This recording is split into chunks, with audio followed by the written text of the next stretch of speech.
Bonjour à toutes et à tous, j'espère que vous allez bien. Je vous retrouve aujourd'hui dans une vidéo dans laquelle je vais vous parler de romans ou de récits fictionnels féministes. Donc des récits qui ont été écrits par des autrices se revendiquant féministes, des récits qui portent un message féministe et qui comporte des personnages que l'on pourrait qualifier de féministes. Je pense que pour se renseigner sur le féminisme, évidemment, les essais restent les textes les plus importants puisqu'ils apportent une dimension théorique sur le sexisme, la misogynie et le mouvement féminisme dans son ensemble et proposent évidemment des solutions d'émancipation, mais je pense aussi que les romans peuvent nous aider à voir le monde d'une autre façon et peuvent aider à porter des messages féministes forts, développés, construits à travers des destins de femmes subissant le sexisme, la misogynie, mais tentant aussi de s'en émanciper. C'est pour ça que je voulais vous faire une vidéo à ce sujet pour un petit peu vous proposer certains textes qui, à mon sens, répondent à ces problématiques. Vous le savez peut-être, mais le mois de mars sur Bookstagram, c'est un mois généralement consacré aux femmes. Il y a notamment le challenge Mars au féminin. Je ne sais plus qui est la personne qui a créé ce challenge. Je suis désolée, si jamais je retrouve, je vous le noterai dans la barre d'infos. Mais c'est un challenge qui consiste à lire des autrices au mois de mars. Donc cette vidéo va sortir un peu tard, mais il n'est jamais de mauvais moment pour lire des livres féministes. Donc c'est pas très grave, cette vidéo vous servira quand même, je pense. Voilà, donc il s'agissait de vous donner peut-être des suggestions de lecture si vous voulez lire des textes féministes ou avec une portée féministe. Cette liste est évidemment non exhaustive, hein, bien sûr. Énormément de femmes, mais aussi des hommes, ont écrit sur le féminisme et sur des personnages et des messages féministes. Voilà, il y a 12 romans slash nouvelles, enfin récits dont je voudrais vous parler, donc je ne vais pas trop m'attarder. On va commencer maintenant. La première catégorie se concentre sur des récits qui prennent place dans des moments historiques assez importants, assez charnières dans l'émancipation des femmes et dans leur libération. Alors évidemment, les livres peuvent recouper plusieurs catégories, donc ils ne sont pas figés dans une catégorie et ils développent différents thèmes également. Mais voilà, donc cette première catégorie va se concentrer sur des livres qui vraiment se placent dans un contexte historique précis. Et vous l'avez vu, donc le premier livre dont je vais vous parler, c'est L'événement d'Annie Ernaux, qui est un roman autobiographique, donc inspiré de la vie de l'autrice, qui a été publié en 2000, si je ne dis pas de bêtises, et qui raconte l'avortement d'Annie Ernaux quand elle avait 21 ans à peu près, 21-22 ans, je ne sais plus exactement, mais enfin elle était très jeune, elle était étudiante, et cet avortement a eu lieu en 1964, donc plus de 30 ans avant la sortie de l'événement et surtout à une période où l'avortement évidemment était illégal en France. Donc la jeune Annie est tombée enceinte de son amie de l'époque, qui n'avait aucune envie de garder cet enfant. Donc elle a décidé de subir un avortement évidemment illégal, donc par une faiseuse d'ange. Dans l'événement, elle va donc raconter 30 ans plus tard cet avortement en récupérant notamment des éléments de son journal intime qu'elle avait écrit à l'époque. Et donc c'est assez intéressant de voir un petit peu ses sensations sur le moment, donc quand elle a écrit, quand elle a subi l'avortement, et ses sensations des années après, quand elle écrit et qu'elle réfléchit sur cet avortement. Ça c'est vraiment très intéressant de voir un petit peu la double perspective de l'autrice. Ce qui est intéressant dans ce livre, c'est que l'avortement n'est jamais décrit comme une faute en fait. Jamais Annie Ernaux n'a l'impression de culpabiliser d'avoir avorté. Elle n'a jamais l'impression d'avoir tué un être humain, elle n'a jamais l'impression d'avoir commis une faute morale. Et ça, c'est dit assez explicitement dans le livre. Il y a vraiment des passages où elle explique clairement, et elle le dit également dans d'autres écrits, dans des interviews, etc. Ça, je vous laisserai aller voir aussi, ça complète également la lecture du livre. Elle dit clairement que pour elle l'avortement n'est pas une faute morale, ce n'est vraiment pas quelque chose dont elle s'est sentie coupable. La seule honte qu'elle a ressentie, c'est la honte sociale en fait qu'on fait ressentir aux femmes qui avortent, en leur faisant comprendre que justement elles ont commis un acte illégal, un acte immorale surtout. C'est surtout cette honte en fait et ce sentiment de solitude qui ressort du livre. C'est vraiment une partie intéressante parce que Annie Ernaux explique vraiment qu'elle était très seule pendant cet avortement, qu'elle a dû faire ça dans le dos de ses parents, qu'elle a dû trouver l'argent elle-même. Donc il y a vraiment toute cette dimension de solitude qui rend l'avortement compliqué parce qu'il est non seulement illégal, mais aussi parce qu'il est fait dans le secret, dans la honte sociale. Mais c'est un livre qui est très déculpabilisant. Alors je dis ça sans jamais avoir subi d'avortement, donc évidemment je ne peux pas parler à la place des femmes qui auraient subi un avortement et qui auraient lu ce livre après, mais j'ai trouvé que c'était très déculpabilisant de montrer une femme qui finalement n'a pas de regret d'avoir avorté et de montrer qu'on peut avorter et finalement s'en remettre. Il y a aussi une description dans ce livre de toute une hypocrisie de la société. Ernaux raconte qu'elle a rencontré à l'église un médecin dont elle savait qu'il pratiquait à côté des avortements. Donc il y a évidemment toute cette hypocrisie de médecins de droite très croyants qui tiennent publiquement un discours anti-avortement et qui finalement eh bien, en pratiquent des illégaux de deux côtés pour des raisons financières. Voilà, et aussi des familles dont les femmes avortent mais les maris, eux, soutiennent une opinion ouvertement anti-avortement. Et ce qui ressort aussi de ce livre, c'est un message de sororité assez fort, où Annie Ernaux inscrit son expérience de l'avortement dans une expérience collective, en montrant qu'elle se sent solidaire par cette expérience de l'avortement de toutes les femmes qui ont avorté, et qu'elle a eu l'impression un petit peu de vivre ce qu'elle a vécu avec d'autres femmes, et que ce sentiment en fait de sororité, d'universalité, de soutien entre les femmes est assez présent dans le livre, et montre vraiment que l'expérience individuelle d'Ernaux est une expérience collective finalement. Ça c'est vraiment très central dans le livre. Voilà, donc c'est un récit très très court comme vous le voyez et qui se lit très bien. C'est un classique je dirais de la littérature féministe quand même. C'est pas trop, je trouve pas ça trop dur à lire, il y a pas vraiment, il y a des descriptions un petit peu graphiques de l'avortement mais je trouve que ça reste supportable. Après tout c'est la réalité aussi de l'avortement. Voilà, donc c'est un livre qui donc s'inscrit historiquement dans ce contexte d'avortement illégal. Autre livre qui s'inscrit dans un contexte politique intéressant et particulier, Nuit et jour de Virginia Woolf, qui est un des tout premiers romans de l'autrice, peut-être même son premier roman, si je ne dis pas de bêtises. Mais c'est un roman qui a été écrit au début des années 20 et c'est un roman qui n'est pas très connu, enfin ce n'est pas un de ses plus connus, notamment parce que ce n'est pas un roman qui utilise la technique du flux de conscience, qui est une technique littéraire caractéristique de Virginia Woolf. Ici, c'est un roman qui est beaucoup plus classique, beaucoup plus dans une tradition réaliste. Dans ce livre, on va suivre plusieurs personnages, mais notamment deux femmes, donc Catherine Hilberry, qui est une femme assez riche, qui vient d'un milieu intellectuel, son père est notamment un poète, et une femme qui vient, elle, d'un milieu plus populaire, Marie Datchet. Et ces deux femmes vont se croiser, avoir des amours en commun, etc.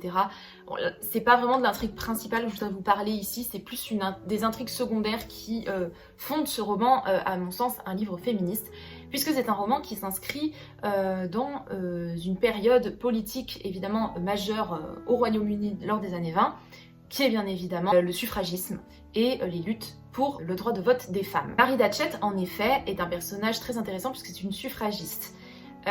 C'est le seul livre dans mes souvenirs que j'ai lu où il y a un personnage de suffragiste. Alors, je pense que ce n'est évidemment pas le seul roman qui met en scène une suffragiste, mais moi, c'est le seul livre que j'ai lu avec une suffragiste, et c'est un des seuls livres classiques, on va dire, ou écrit par vraiment une autrice majeure qui met en scène un personnage de suffragiste. Marie Datchet, c'est une femme qui va donc lutter pour les droits des femmes, et cette lutte va vraiment être mise en scène dans tout le roman, notamment chez elle. C'est un lieu où se retrouvent beaucoup d'activistes et dans lequel beaucoup de réunions ont lieu à propos de la lutte suffragiste. C'est une femme qui se dévoue entièrement à sa cause, au point d'oublier tout le reste, au point d'oublier ses relations sociales, au point de s'oublier elle-même. Vraiment un engagement total dans la lutte. Et de l'autre côté, le personnage de Catherine est aussi intéressant parce qu'elle n'est pas autant engagée puisqu'elle n'est pas officiellement suffragiste. mais c'est une femme qui a un caractère très indépendant. Par exemple, elle refuse de se marier, en tout cas elle ne voit pas le mariage comme un état satisfaisant pour une femme.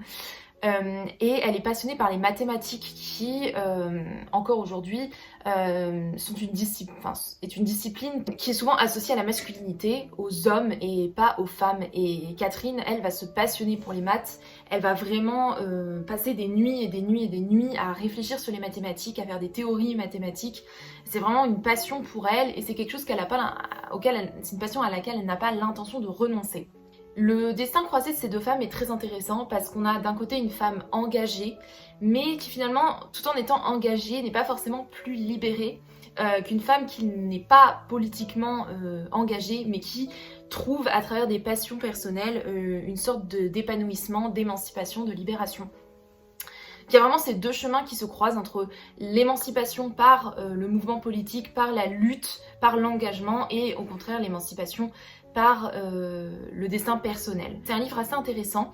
Je dirais pas que c'est un livre, il n'y a pas un message féministe à chaque page, enfin c'est pas un livre, je pense pas que Woolf l'ait écrit dans le but de défendre la cause suffragiste, mais c'est quand même un livre qui montre un quotidien qui est rarement représenté en littérature et qui donne un petit peu une idée de ce que pouvait donner une femme engagée dans ces années 20 et aussi évidemment une réflexion sur l'émancipation personnelle des femmes. Troisième livre que j'ai hésité à mettre dans cette catégorie parce que il tient un petit peu dans la catégorie suivante aussi, c'est Nous étions les Mulvaney de Joyce Carol Oates, qui est une autrice américaine. C'est un livre qui a été écrit, je ne sais plus quand, je pense dans les années 80 à peu près. C'est un livre qui parle de viol. C'est l'histoire de Marianne Mulvaney, donc, qui vit dans une famille joyeuse, festive, dans l'Amérique profonde. Ses parents sont fermiers, elle a plusieurs frères et sœurs, elle a 3 frères je crois, elle n'a que des frères. Elle a que 3 frères. C'est une famille qui est très heureuse, qui est très unie, tout va bien dans le meilleur des mondes pour les Mulvaney, jusqu'au jour où Marianne va être violée par son petit ami de l'époque, un soir de Saint-Valentin. Et la vie de la famille va complètement exploser à partir de ce moment-là, puisqu'en fait, le père et d'autres membres de la famille, de la société dans laquelle ils vivent, ne vont pas réussir à comprendre que Marianne a subi un viol et qu'elle a besoin d'aide. Ils ne vont penser qu'aux conséquences que ce viol a sur eux, que sur la potentielle destruction de l'unité familiale, de leur potentielle réputation ruinée par le viol qu'a subi leur fille ou leur sœur. Marianne va se retrouver complètement isolée, incomprise, mise de côté, et sa vie en fait va être complètement impactée par ce viol et aussi surtout par la réaction de ses proches en fait qui ne la comprennent pas, ne veulent pas la comprendre, l'isolent, la stigmatisent. La seule personne finalement qui va réussir à comprendre Marianne, c'est l'un de ses 2 frères, de ses 3 frères pardon, Patrick, qui va essayer de trouver un moyen de venger sa sœur et de l'aider psychologiquement. Et il y a notamment toute une réflexion sur une société qui ne parvient pas à aider les femmes en fait dans des situations de viol et de violence, puisque la justice n'est jamais faite. Et le livre questionne un petit peu cette idée de faire justice par soi-même. Est-ce que finalement faire justice par soi-même n'est pas plus efficace que de passer par la justice traditionnelle? Et en fait, c'est surtout un livre qui montre que la justice rendue par soi-même est un petit peu une solution désespérée qui malheureusement devient nécessaire pour certaines personnes à cause de la société qui laisse littéralement tomber les femmes et notamment le système judiciaire. C'est un livre qui est assez énervant à lire parce que les personnages sont vraiment détestables avec Marianne. Tout est mis... son viol, elle est violée quand elle l'a bu, enfin il y a vraiment une mise en scène de la victime imparfaite. C'est vraiment, elle a bu, elle était avec son petit ami, enfin elle n'aurait jamais dû se retrouver dans cette situation, enfin il y a vraiment une image de la victime qui est vraiment, c'est pas du tout un viol, c'est un viol assez réaliste, qui est le genre de viol finalement que la société n'arrive pas à pardonner ou à comprendre en fait. Ce qui est intéressant aussi, c'est que l'autrice ne décrit jamais le viol. Il n'y a aucune description graphique, donc de ce point de vue-là, vous pouvez y aller. Il n'y a absolument rien de graphique, d'explicite. Mais je trouve que justement, l'implicite montre encore plus la violence du crime en question. Et surtout, ça montre que on n'est pas obligé d'être explicitement, de raconter explicitement des faits violents pour rendre compte de leur gravité. Voilà, je pense que certains pourraient s'en inspirer. Ce qui est vraiment intéressant, c'est de voir comment Marianne va subir les conséquences de son viol sur des années et comment elle va être laissée tomber non seulement par la société mais par ses proches, et c'est ça qui est finalement le plus terrible dans cette histoire. Je l'ai mis dans cette catégorie parce qu'à mes yeux, les années 80, la fin du XXe siècle et le début, enfin jusqu'à nos jours, c'est vraiment un moment de prise de conscience collective de ce que c'est le viol, que ça implique, et de prise de conscience de la manière dont la société traite les femmes violées. Donc pour moi, c'est quand même un livre qui s'inscrit dans un certain contexte historique, puisqu'à mon sens, ces 50-60 dernières années, on vit quelque chose d'assez historique en ce qui concerne le viol. Ensuite, un roman d'une autrice chinoise, Xin Ran. C'est un roman contemporain, alors pareil, je n'ai plus la date de parution en tête, mais je crois que c'est assez récent, hein. À mon avis, c'est un livre qui a une dizaine d'années, pas plus. C'est un livre, donc Baguette chinoise, qui se passe en Chine et qui met en scène trois sœurs qui s'appellent 3, 5 et 6. Oui, ce sont des noms un peu particuliers, mais ce sont des noms qui montrent en fait le rejet des filles en Chine, parce que les filles ne peuvent pas hériter et sont généralement un poids pour la famille. Les parents de 3, 5 et 6 ont eu 6 filles, comme leur nom l'indique, même si les 3 autres sœurs ne sont jamais montrées pour différentes raisons dans le livre. Les parents ont 6 filles et le père notamment n'a jamais accepté le fait qu'il avait 6 filles. Il y a toute une thématique par ces noms-là de dépossession de la personnalité et de l'identité des sœurs. Qui se retrouvent donc assimilés à des objets, à des numéros, à des poids finalement pour la famille, et qui vont en fait devoir finalement se débrouiller toutes seules, vont devoir immigrer vers la ville pour trouver un travail et pour cesser d'être un poids en fait pour la famille. Ce récit montre la nécessité en fait pour les filles, je parle de filles, pas de femmes précisément, parce que ce qui est mis en avant et ce que je veux mettre en avant dans mon propos, c'est que ces filles-là sont des filles de père, voilà, c'est vraiment, j'insiste sur le lien de parenté, qui est vraiment ce qui est mis en avant par l'autrice. C'est que ces femmes sont des filles d'eux, et c'est leur qualité de fille qui fait qu'elles sont discriminées avant tout, avant même d'être une femme. Ça montre la nécessité des filles de travailler pour gagner leur vie à un très jeune âge, de devoir être rejetées par la famille, de ne pas de ne pas recevoir d'amour, de devoir subir leurs conditions, et la honte sociale en fait qui rejaillit sur le fait d'être une fille finalement. Ça c'est très bien mis en avant par Xin Ran, par justement l'immigration des filles vers la ville pour travailler et pour finalement trouver une sorte aussi d'émancipation dans cette discrimination. C'est ça qui est aussi... le livre a globalement un message assez positif d'émancipation, mais il y a quand même l'idée que les filles doivent prouver à leur père qu'elles ont de la valeur, et cette valeur passe par le travail, par l'argent qu'elles gagnent. Il y a vraiment le fait, enfin l'idée que ces filles doivent faire leurs preuves auprès de leur propre père pour mériter d'être aimées en fait. Et ça c'est assez terrible. Mais le livre met aussi en avant la joie des filles, leur débrouillardise, leur curiosité. Ce sont des filles qui vont s'intéresser, qui vont découvrir l'amour, qui vont découvrir la littérature, qui vont découvrir beaucoup de choses de la vie. Et ça montre aussi la chance qu'il faut donner à ces personnes en fait, qui sont des êtres humains à part entière, qui pendant tout le livre se construisent en fait comme des êtres humains et non plus comme des numéros, qui vont trouver une forme d'émancipation, une forme de joie dans l'indépendance, dans cette indépendance qui leur est forcée. Et c'est ça qui est intéressant dans ce livre et que Xin Ran met très bien en scène. Voilà, donc c'est un texte très actuel. La deuxième catégorie, je l'ai intitulée Émancipation des femmes, récits d'émancipation des femmes. Ce sont des récits qui vont se concentrer davantage sur une figure féminine particulière qui va s'émanciper peu à peu de la société patriarcale dans laquelle elle vit. C'est pas des livres qui s'inscrivent forcément dans un contexte précis, si ce n'est la société patriarcale de manière générale, mais pas dans un contexte historique particulier, mais qui s'axe vraiment sur l'émancipation personnelle d'une ou plusieurs figures féminines. Premier livre dont je voudrais vous parler, c'est un livre d'une autrice indienne qui s'appelle Anita Nair ou Nair, je ne sais pas comment prononcer son nom, donc je suis désolée si je le prononce mal, qui est un livre pareil, de littérature contemporaine. Anita Nair va décrire l'histoire d'Akila, une femme d'une quarantaine d'années qui ne s'est jamais mariée, qui n'a pas d'enfant et qui pendant des années a été le soutien financier de sa sœur et de beaucoup de membres de sa famille parce qu'elle travaillait, qu'elle était indépendante. Finalement, un jour, elle en a un petit peu marre d'être considérée comme le soutien financier de sa famille. Et elle décide de prendre un aller simple dans un train, sans destination particulière, juste pour s'évacuer, se changer les idées. Et dans ce compartiment, elle va rencontrer d'autres femmes. Et le livre alterne entre l'histoire d'Aquila et les récits de ses compagnes de voyage. Qui sont toutes des femmes finalement qui ont à un moment dans leur vie été confrontées à du sexisme et ont cherché une forme d'émancipation. Donc il y a énormément de récits, donc je vais pas revenir sur tous les récits, mais il y a plusieurs choses qui sont assez intéressantes dans ce livre. Déjà toute la réflexion sur le mariage, sur l'émancipation des femmes qui est bloquée par cette nécessité de se marier et le fait que le mariage a tendance à complètement annihiler les femmes, à les aliéner, à les endormir finalement et à les déposséder complètement.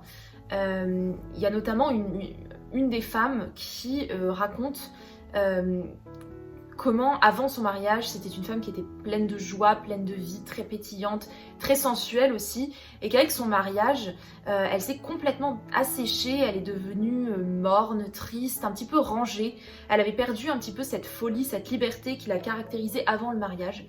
Et il y a notamment vers la fin de son histoire une scène où elle raconte qu'à un moment elle décide de s'inscrire à la piscine. Et elle va régulièrement à la piscine pour apprendre à nager parce qu'elle ne sait pas nager. Et elle a l'impression, en allant à la piscine, de faire quelque chose d'absolument révolutionnaire, de complètement briser des barrières, alors que c'est un acte qui est quand même assez anodin. Mais elle a vraiment cette impression de vivre en fait, à chaque fois qu'elle nage, à chaque fois qu'elle est dans l'eau. Enfin, vraiment toute une description de cette liberté qu'elle ressent à la piscine qui est hyper intéressante. Voilà, c'est quelque chose que j'ai beaucoup aimé dans ce récit. Autre chose, ce livre parle pas mal d'avortement. Et parle de 2 avortements, mais de 2 manières différentes, ce qui est assez intéressant du coup, parce que l'autrice prend vraiment 2 parties assez différentes et opposées. Et en fait, le thème commun, c'est que les femmes sont dépossédées de leur faculté de choisir par des personnes de leur entourage. Le premier avortement, c'est une femme qui est mariée à un homme qui ne veut pas d'enfant, qui ne veut pas d'enfant tout de suite, et qui en fait va forcer sa femme à avorter. Donc la femme, elle va avorter, mais on n'a jamais vraiment l'impression qu'elle avorte de son plein gré. Il n'est jamais vraiment dit si elle est d'accord ou pas avec cet avortement, mais la manière dont c'est décrit, on a vraiment l'impression qu'elle subit cet avortement et qu'au fond, elle n'était pas d'accord pour avorter. C'est notamment rendu par le fait que le médecin qui l'a fait avorter lui pose plusieurs fois la question de savoir si elle est d'accord pour cet avortement, en lui disant mais vous savez, avoir des enfants c'est génial, etc. Bon, un discours vraiment problématique évidemment à ne pas tenir face à une femme qui veut avorter. Et là en fait c'est la réponse de la femme qui montre que finalement elle ne sait pas en fait pourquoi elle avorte. En parallèle on trouve un autre récit d'avortement, mais cette fois plutôt d'un non-avortement, puisque il y a une autre femme qui tombe enceinte et souhaite avorter, sauf que la faiseuse d'ange qui décide de l'aider à avorter va en réalité lui faire prendre des médicaments qui n'auront aucun effet, et quand la jeune femme va se rendre compte qu'elle est toujours enceinte, il est trop tard pour avorter et elle va donc mener cette grossesse à terme. Et malheureusement, elle ne va absolument pas aimer cet enfant puisqu'elle a été forcée de le garder contre son gré. Et elle va se mettre à détester cet enfant, elle va même aller l'abandonner. Elle va vraiment rejeter tout lien maternel en fait avec cet enfant. Elle va vivre toute sa vie en espérant plus jamais avoir affaire à lui. Elle prend notamment des décisions assez égoïstes et assez dures envers cet enfant, mais le récit ne la condamne jamais totalement, dans le sens où on montre bien que c'est la conséquence d'un choix dont on l'a privée. Et c'est ça vraiment qui est mis en avant par l'autrice et par le récit. Et ces 2 avortements finalement se répondent un petit peu en montrant que dans les 2 cas, que ce soit l'avortement ou l'absence d'avortement, ce qui est négatif là-dedans, c'est que la femme n'a pas pu choisir ce qu'elle voulait. Et qu'un avortement subi, c'est tout aussi dommageable qu'un avortement qu'on a refusé à une femme finalement. Que l'avortement c'est pas le problème n'est pas l'avortement, le problème c'est d'imposer à la femme quelque chose, que ce soit un avortement ou une grossesse. Dans les deux cas c'est meurtrier, c'est difficile et les deux femmes vivent évidemment très mal ce choix qu'on leur impose. Donc c'est un livre qui s'inscrit quand même aussi pas mal dans le système indien, des castes, de la société indienne extrêmement patriarcale. Et qui propose des réflexions intéressantes à ce sujet-là. Voilà, donc c'est un livre très intéressant de ce point de vue-là. Autre livre de littérature contemporaine, Trois femmes puissantes de Marie Ndiaye, qui est un recueil de 3 nouvelles qui met en scène 3 destins de femmes. La première raconte l'histoire de Nora, qui est une femme avocate qui vit en France et qui est forcée de rentrer chez elle au Sénégal, puisque son frère est accusé de meurtre. Elle va devoir donc, comme elle est avocate, l'aider et elle va renouer avec son père qui est un patriarche assez aigri, assez mauvais aussi, un personnage assez mesquin. Elle va un petit peu réfléchir en fait sur son statut d'exilée, puisque c'est une femme qui est allée en France, qui a réussi ses études, qui est brillante, qui a un petit peu gravi les échelons sociaux, et qui retourne dans cette Afrique, dans ce Sénégal, qui retourne dans cette famille et qui se rend compte que finalement son savoir et sa qualité de femme qui a réussi est utilisée par les hommes de sa famille pour les servir eux-mêmes. Et il y a donc une réflexion sur ce qu'implique une femme qui réussit socialement finalement et qui doit revenir ensuite pour aider ses proches. Et évidemment, cela ne se fait pas sans une certaine aliénation et sans une certaine utilisation. Le deuxième récit met en scène une femme qui s'appelle Fanta, qui elle habite en France, qui a immigré pareil de l'Afrique jusqu'à la France, qui est vue uniquement par le monologue de son mari Rudy, ce qui implique une certaine dépossession de la parole féminine qui est supplantée par la parole masculine.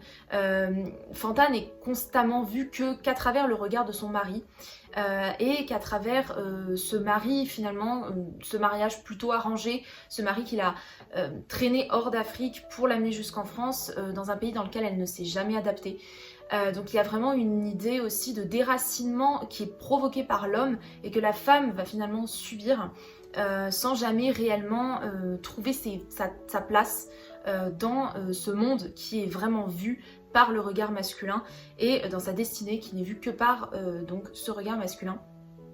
Donc ça c'est aussi une thématique très intéressante dans ce récit. Et le troisième met en scène Kadi, qui est une femme qui va essayer de migrer vers l'Europe, avec toutes les horreurs que la migration implique et des horreurs spécifiquement féminines comme le viol par exemple. C'est aussi une femme qui a été rejetée par sa belle famille après la mort de son mari, donc qui vit une certaine solitude subie en tant que femme, et finalement son exil est un petit peu la seule solution qu'elle trouve pour essayer de s'en sortir. Donc c'est un livre qui croise le destin des femmes avec le fait qu'elles soient racisées, le fait que ce soit des femmes noires, et leur rapport avec l'Afrique est toujours traité dans un rapport à la fois raciste, colonial, mais aussi sexiste, puisque ce livre met en avant vraiment la spécificité de la situation féminine dans des dynamiques d'exil et de migration. Voilà, donc c'est un livre qui est assez intéressant de ce point de vue-là, et les 3 nouvelles se recoupent un petit peu en fait. On trouve évidemment des points communs entre le récit de ces 3 femmes. Voilà, donc c'est un livre assez intéressant si ces thématiques vous plaisent.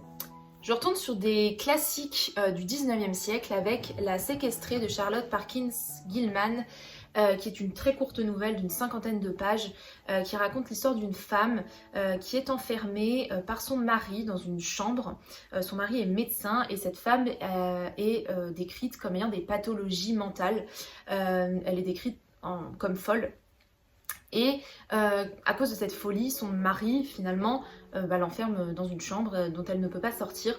Et en fait, cet enfermement, paradoxalement, est aussi responsable de la folie de la femme, puisqu'elle va rester enfermée dans cette pièce toute la journée, ce qui évidemment ne contribue pas à un esprit, à une santé mentale saine. Ce livre va donc traiter de la pathologisation à outrance des femmes qui vont être considérées comme folles dès lors qu'elles ne rentrent pas dans la case prédestinée de l'épouse modèle, de l'épouse stable et bien rangée. Elles vont tout de suite être traitées comme folles dès lors qu'elles ne rentrent pas dans ces cases-là.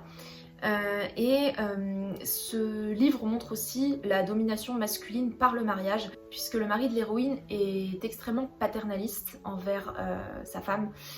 Il est extrêmement méprisant. Il tient plutôt un rôle paternel plus qu'un rôle de mari il a tendance aussi à la gaslight un petit peu. Je sais pas si vous voyez ce que ce concept, enfin ce que ce mot anglais englobe, mais j'arrive pas trop à trouver un équivalent français. Je trouve que ce mot est très à propos. Donc il va gaslight complètement son épouse en lui faisant croire qu'elle est folle. Et donc il y a vraiment ce personnage a vraiment un discours très doucereux, très paternaliste, pas forcément frontalement violent, mais plutôt de manière insidieuse, ce qui du coup contribue en fait à sa méchanceté, sa malice. La fin du livre nous offre un message de sororité, puisque la femme va en fait rêver qu'elle s'échappe un peu de la chambre et qu'elle, en grattant le papier peint en jaune de la chambre et en s'imaginant que sur ce papier est inscrit en fait toutes les femmes qui ont comme elle été enfermées. Et elle veut essayer en fait de libérer, à travers sa propre libération, de libérer toutes les femmes qui auraient été enfermées par leur mari, mais évidemment pas uniquement par leur mari, les femmes qui ont été enfermées par la société patriarcale, puisque cette chambre représente métaphoriquement évidemment le patriarcat et l'enfermement des femmes. Et il y a vraiment donc une communion à la fin du livre entre toutes les femmes, ce qui contribue, je trouve, à l'aspect extrêmement intéressant du livre. Donc c'est un livre qui se lit très bien, il est très rapide et ce message de sororité à la fin permet un petit peu de mettre en perspective ce destin individuel de femme avec la collectivité. Autre livre du 19e siècle, autre livre qui parle d'un destin de femme mariée, et livre qui a fait scandale à sa sortie, L'éveil de Kate Chopin, femme Edna Pontelier. C'est un livre qui se passe en Louisiane. La Louisiane qui à l'époque était une colonie avec beaucoup de colons français notamment. Cette femme, Edna, s'ennuie dans son mariage. Elle est enfermée dans cette vie d'épouse un petit peu monotone. Elle s'ennuie terriblement. Son mari ne fait pas trop attention à elle. Et son livre raconte évidemment son éveil à la vie, son éveil par l'amour, son éveil par l'art, son éveil par plein de manières différentes, mais qui présente vraiment le mariage comme une aliénation féminine et comme quelque chose qui endort en fait les femmes, les fait se bercer dans une vie un petit peu plate, un petit peu qui perd de sa saveur et qui dépossède finalement les femmes de leur identité même. Et c'est ce qu'Edna va essayer de retrouver au fur et à mesure du récit. Je voudrais mettre l'accent particulièrement sur un aspect que j'ai trouvé très intéressant, c'est la réflexion à la maternité, qui est extrêmement présent dans ce livre, puisqu'Edna a des enfants et à un moment elle va vraiment réfléchir sur ce que ça signifie d'avoir des enfants et sur ce que ça signifie sur sa propre identité finalement de femme. Elle a l'impression qu'elle est dépossédée de son identité de femme quand elle est mariée et quand elle a des enfants, et qu'elle doit systématiquement passer après ses enfants, qu'elle doit se sacrifier, qu'elle doit sacrifier ce qu'elle est pour ses enfants. Et Edna formule de manière très honnête et très explicite le fait qu'elle aime ses enfants, mais que jamais elle ne passera après eux, qu'elle vit avant tout pour elle, avant de vivre pour ses enfants. Ça c'est dit à plusieurs reprises de manière très explicite. Je pense que ça a contribué un petit peu au scandale de ce livre, et c'est vraiment moi ce que j'ai trouvé très intéressant. C'est cette revendication de l'identité par-dessus tout et par-dessus ce rôle de mère qu'on veut absolument imposer et dont on veut imposer les codes aussi. C'est-à-dire qu'Edna ne refuse pas la maternité, mais elle refuse de devenir une autre personne parce qu'elle est mère. Et ça, c'était vraiment une dimension que j'ai trouvée très intéressante dans ce texte. Autre classique au XXe siècle cette fois, Les belles images de Simone de Beauvoir, qui n'est pas son roman le plus connu je pense, mais qui est un roman très intéressant qui met en scène Laurence, une femme à peu près d'une quarantaine, cinquantaine d'années, qui a des enfants et qui vit dans un milieu bourgeois intellectuel, qui est généralement le milieu dans lequel Simone de Beauvoir campe la plupart de ses intrigues, puisque c'est aussi le milieu dans lequel elle a évolué. Cette femme, Laurence, va essayer de trouver une voie d'émancipation dans une vie dans laquelle elle est assignée au mariage et aux enfants. C'est un livre qui évoque la condition de la femme bourgeoise, finalement mariée traditionnellement dans une famille bourgeoise et qui va se retrouver complètement aliénée, notamment à la maternité. Il y a des réflexions assez communes entre ce livre et celui dont je vous ai parlé précédemment, L'éveil de Kate Chopin, sur le fait que les femmes, quand elles sont mariées, on attend d'elles qu'elles renoncent en fait à leur vie, à leur existence, à leur identité pour leurs enfants. Et c'est aussi une des thématiques que l'on retrouve dans ce texte. Puisque Laurence est une femme qui a réussi sa vie en fait, c'est une femme brillante, elle a fait des études, c'est une intellectuelle, elle a réussi sa vie et malgré tout elle est quand même enfermée dans ce rôle de femme, de mère. Elle a l'impression par son mariage et par sa maternité d'avoir été dépossédée de son identité et c'est un livre qui retrace la manière dont elle va tenter notamment par cette technique du monologue de retrouver cette identité et de retrouver cette indépendance qui prend place dans une société de consommation, une société moderne, une société modernisée qui appelle à l'indépendance des femmes. Et il y a un petit peu un contraste entre cette société qui avance très vite et la condition des femmes qui n'avancent pas si vite que ça finalement. Voilà, donc c'est un texte assez intéressant du point de vue de l'émancipation féminine. La dernière catégorie dont je voudrais vous parler, c'est une catégorie de réécriture de classiques de la littérature qui mettent en scène des personnages féminins. Et ces réécritures permettent donc de donner un autre point de vue sur des œuvres qui ne prennent pas forcément la perspective féminine en compte ou qui, du moins, ne présenteraient pas un message féministe ou pourraient potentiellement présenter un message féministe, mais les œuvres qui réécrivent ces classiques en offrent une autre perspective. Le premier livre dont je voudrais vous parler, c'est White Sargasso Sea, qui a été traduit par La prisonnière de la mer des Sargasses en français, si je ne dis pas de bêtises, de Jean Rice, qui est une autrice qui vivait dans la première moitié du XXe. Et ce livre est une réécriture de Jane Eyre. Alors, disclaimer, je ne pense pas que Jane Eyre ne soit pas une œuvre qui présente un message féministe. Je pense que Jane Eyre présente des messages féministes d'émancipation, de sororité, d'indépendance, assez intéressants pour l'époque pendant laquelle le livre a été écrit. Cependant, je ne pense pas que Jane Eyre puisse être considérée comme un roman ayant vraiment un message révolutionnaire en matière de féminisme. En tout cas, ce n'est que mon avis. Je sais que tout le monde n'est pas d'accord avec moi, mais moi je trouve pas que Jane Eyre soit non plus une ode totale au féminisme et puisse être considérée comme un roman complètement féministe. Voilà, même si évidemment il y a des thématiques féministes qui reviennent. Je pense que Jean Rice avait sûrement compris un peu comme moi, avait sûrement lu le livre un petit peu de la même manière que moi, puisque dans ce livre, elle va prendre le point de vue de la femme de Rochester, la femme dans le grenier, et va raconter un petit peu, c'est une sorte de préquel de Jane Eyre, va raconter un petit peu comment elle en est arrivée à terminer dans le grenier d'Edward Rochester. Donc cette femme qu'elle décide d'appeler Antoinette habite aux Antilles. Sa famille, une famille de propriétaires terriens créoles qui après l'abolition de l'esclavage se retrouve dans une certaine difficulté financière. Et Antoinette va épouser donc cet homme qui n'est jamais nommé, mais on sait qu'il s'agit d'Edward Rochester, qui va venir aux Antilles et va l'épouser et va ensuite la ramener en Angleterre.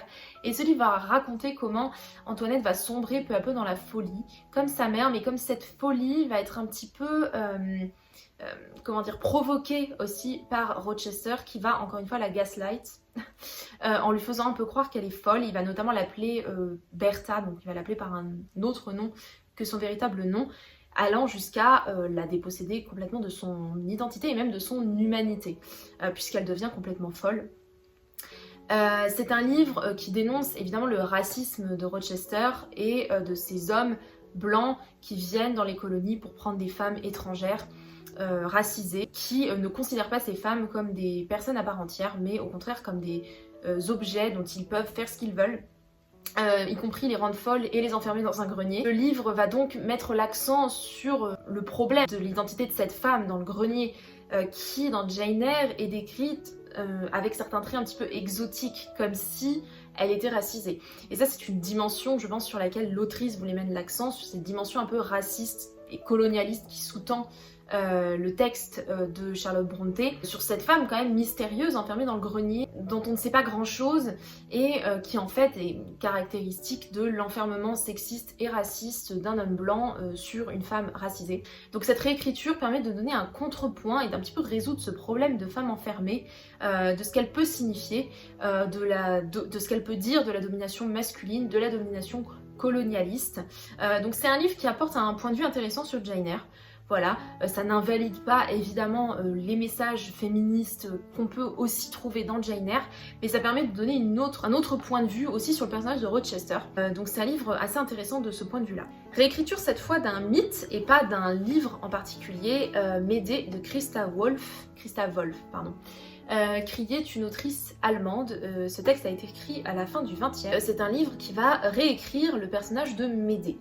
Donc Médée, dans la mythologie grecque, c'est la femme de Jason, le chef des Argonautes, celui qui a récupéré la toison d'or et qui assassine ses enfants par amour pour Jason.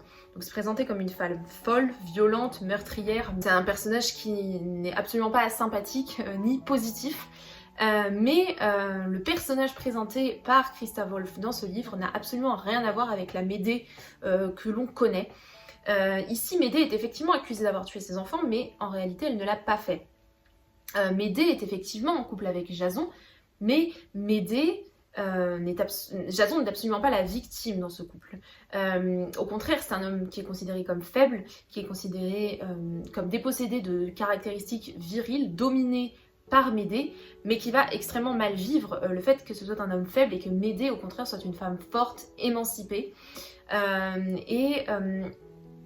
Médée va suivre Jason à Corinthe, là où il vit, et va être un petit peu choquée de voir que les mœurs de Corinthe sont extrêmement misogynes, puisqu'elle vient de Colchide, et en Colchide, les femmes occupent une place beaucoup plus importante, bien plus centrale qu'à Corinthe. Et Médée va être un petit peu étonnée, et va sans cesse comparer un petit peu ces deux sociétés, avec une société extrêmement matriarcale d'un côté et une société très patriarcale de l'autre. Médée va être vue à Corinthe comme une étrangère. La liberté des Colchidiennes et la liberté de Médée va être très mal vue d'un point de vue corinthien, parce que la loi de l'homme ne domine pas en Colchide et les Colchidiennes vont être présentées comme hystériques, folles, harpies, enfin vraiment toute une description des Colchidiennes comme des femmes libérées et qui sont coupables d'être libérées. Médée va devenir un petit peu un bouc émissaire à Corinthe et va se concentrer sur elle toute la fureur de la ville. Ce qui va être reproché à Médée, c'est justement son intelligence, son émancipation, sa grandeur, sa justesse, sa nuance face à un peuple qui est fondé sur le crime, est fondé sur la corruption. Ce qui est intéressant aussi dans ce livre, c'est l'aspect de sororité, puisqu'à la fin du livre, Médée va rejoindre les Colchidiennes et va rejoindre une société très féminine, très matriarcale.